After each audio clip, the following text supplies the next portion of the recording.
پایان عمل هستش در کسی که مراجعه کننده عزیزمون که با چین چروک پیشانی و افتادگی ابروها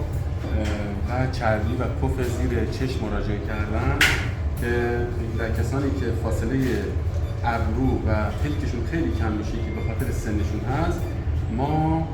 و چین چروکی که در صورت دارن همونجور که میبینیم واسه شون به شکل اندوسکوپی با کمترین برش، فقط با 4 تا برش خیلی کوچک لیفت انجام دادیم،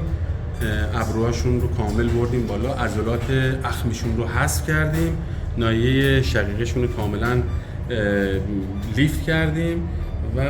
چهره خیلی جوانی به صورتشون دادیم. این چروکی که داخل پیشونشون هستش اینا با این عملها برطرف نمیشن و حتما باید